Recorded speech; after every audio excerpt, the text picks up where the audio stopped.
Hi, my name is Benik, and today I will be sharing my community health analysis, which focuses on water insecurity in Neskantaga First Nation, an Ojibwe community in northern Ontario. Neskantaga has experienced one of the longest boil water advisories in Canadian history, for almost 30 years. This has major impacts on physical health, mental well-being, and cultural identity. In this presentation, I'll walk you through what's causing this issue, how it affects the community, what's already being done, and what solutions could actually make a long-term difference. Let's start with a quick introduction to the community itself. Neskantaga First Nation is a small, remote Ojibwe community located in Treaty 9 territory in northern Ontario. It has a population of around 300 to 350 people, and it's only accessible by plane for most of the year. People in Neskantaga have a strong relationship to the land, and land-based practices like hunting, fishing, and gathering are a big part of daily life and cultural identity.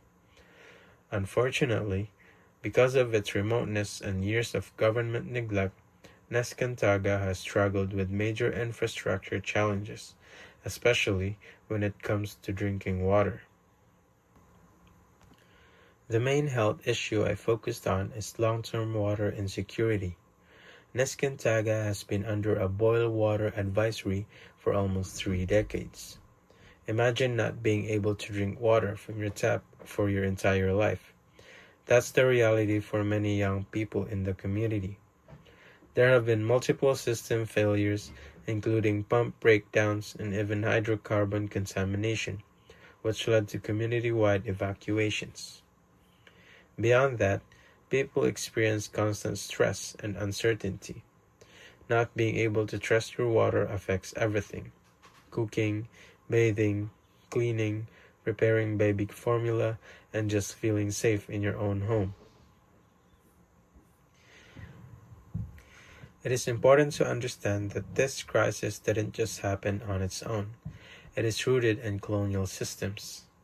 Policies like the Indian Act centralized federal control over First Nation infrastructure, and for decades, these systems were underfunded. That means water treatment plants, pipes, and distribution systems were built cheaply, maintained poorly, or never fully completed. Environmental racism also plays a huge role. Advisories like this would never be tolerated in a non-Indigenous town for even few weeks, let alone decades. And because Neskantaga is a fly-in community, the cost and logistics of repairs make everything harder. All of this adds up to a crisis that is political, historical, and systemic, not just technical. The water crisis is also tied to several social determinants of health. Issues like poverty, overcrowded housing, and limited access to healthcare make the impacts of unsafe water even worse.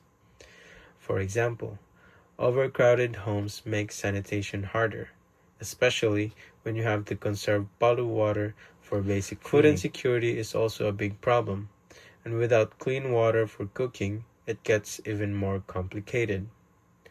Layered on top of this is the trauma that comes from decades of unsafe water, especially for children and youth who have grown up without ever experiencing clean tap water. Physically, long-term water insecurity has serious consequences.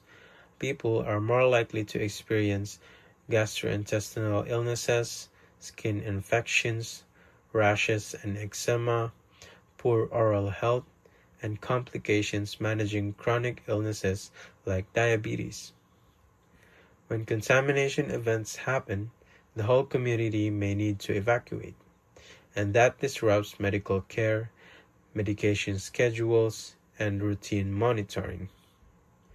This is especially dangerous for elders, young children, and people with weakened immune systems. So the physical health impacts go far beyond inconvenience. They create real risks for long-term sickness and complications. The mental and emotional effects are just as significant. Living without safe water for decades creates stress, frustration, and emotional exhaustion. There's also research showing a connection between long-term water advisories and increased suicide risk in First Nation communities. People start to feel forgotten, abandoned, and hopeless, especially when the issue continues year after year. Culturally, the crisis affects the community's ability to pass down traditions and maintain a strong sense of belonging. Water ceremonies are harder to practice. Elders' teachings about water stewardship get interrupted, and young people grow up without experiencing the spiritual role that clean, living water plays in their culture. So the crisis is not just about health, it's also about culture, identity, and the future of the community. Spiritually, the impacts are deep. For many Indigenous communities, water is sacred. It's a relative, a protector, and a source of cultural knowledge.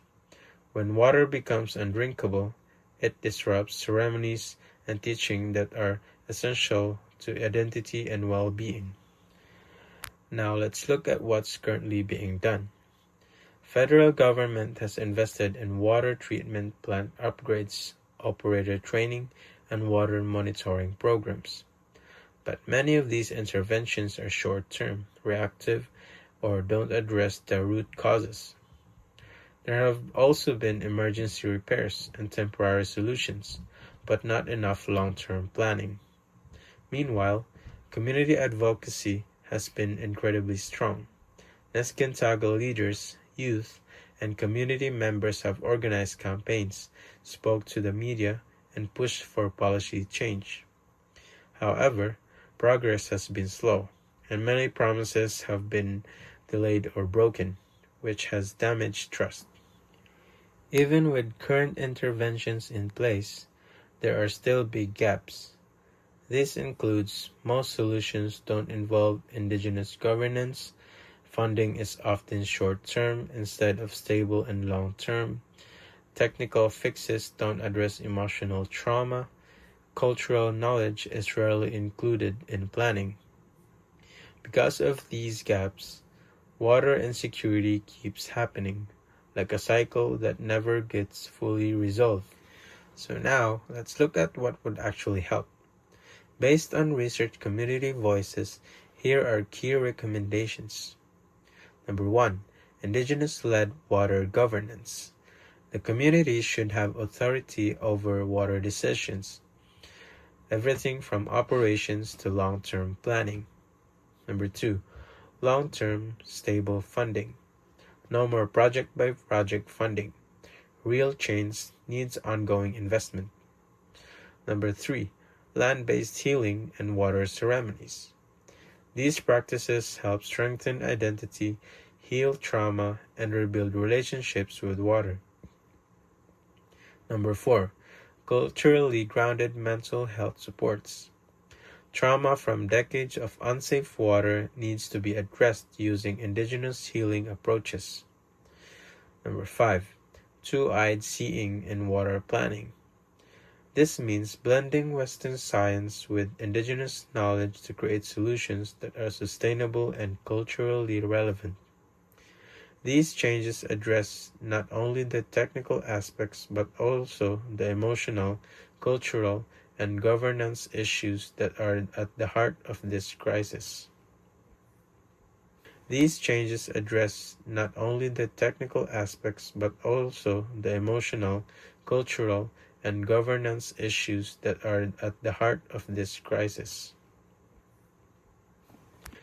To wrap things up, the water crisis in Neskantaga First Nation is much more than an infrastructure problem. It's a long-term health inequity rooted in colonialism and systemic neglect. It affects every aspect of life: physical health, emotional well-being, cultural identity, and spiritual relationship with the land. Real solutions need to be Indigenous-led, trauma-informed, culturally grounded, and supported by stable funding. Supporting communities like Neskinsaga is an essential part of reconciliation and justice in Canada. Clean water isn't a privilege. It's a basic human right, and it's long overdue for this community. Thank you for listening.